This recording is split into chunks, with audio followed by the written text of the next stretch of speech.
शायर ने जदों भी लिखण बहना ना तो गवांढियां दे कुक्कड़ ने रौला पाना तो बड़ा बांगा देनियां ना तो उन्हें तंग होना। शायर ने उन्हें सोचा भी इंज करने भी ये कुक्कड़ जिहड़ा ना इहनूं मुल लै लैने तो लैके इहनूं ज़िबा करके खाने ते नाले इहदा गोश्त इंजॉय करांदे।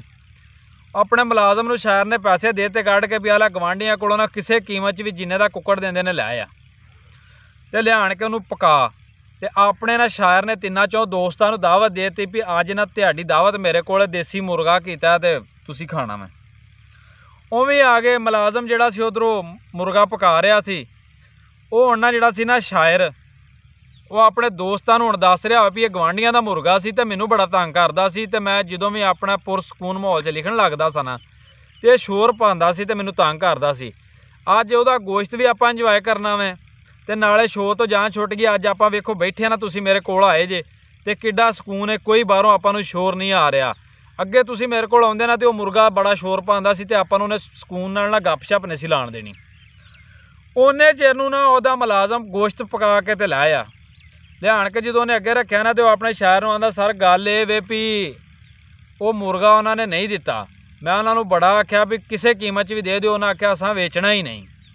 तो ये गोश्त मैं बाजारों लाया भी तुहाडे दोस्त आए सन तो चलो उन्होंने दावत चलो दावत हो जाएगी।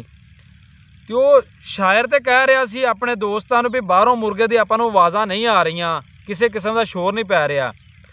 वो मुलाजम ने भी वो गल सुनी, उन्हें आख्या सर गल है भी मुर्गा उस तरह शोर पा रहा वे, आवाज़ां दे रहा वे, लेकिन ध्यान नूं जिहड़ियां नहीं सुन रही। गल करन दा मकसद ये वे भी सबक इत्थों सानूं ये हासल हुंदा भी उहदे ज़हन च बह गया सी भी वो मुर्गा जिहड़ा ना अज साडी जान छड्ड गया है। सकून तुहाडे अंदर है, सकून बाहरों नहीं तुहानूं मिलना भी तुसीं नस्सो भजो या किते भी जगह चले जाओ या किसी महल च चले जाओ या किते वज़ीर आज़म हाउस च वड़ जाओ तो तुहानूं सकून आ जाए। सकून नहीं आउणा, सकून तुहाडे अंदर है। जदों तक तुसीं अपने अंदरों सकून तलाश नहीं ना करो दे, खुद दिमागी तौर पर फील नहीं करो तो भी मैं जिथे वां अल्लाह ने मैनूं खुश रखा, मैं ठीक हाँ, मेरा सब कुछ ठीक चल रहा, उन्नी देर तक तुहानूं सकून नहीं आउणा। भावें तुहाडे सारे गवांढी भी किते टुर जाण, गवांढी जो मर्जी करन, शोर पाण, जो मर्जी करो, उन्हां नाल लड़िया ना करो गवांढियां नाल। गवांढी तुहाडे सब तो ज़्यादा दुख सुख दे विच काम आउंदे ने ते इन्हां दियां किसी गल्लां तो तंग ना होया करो।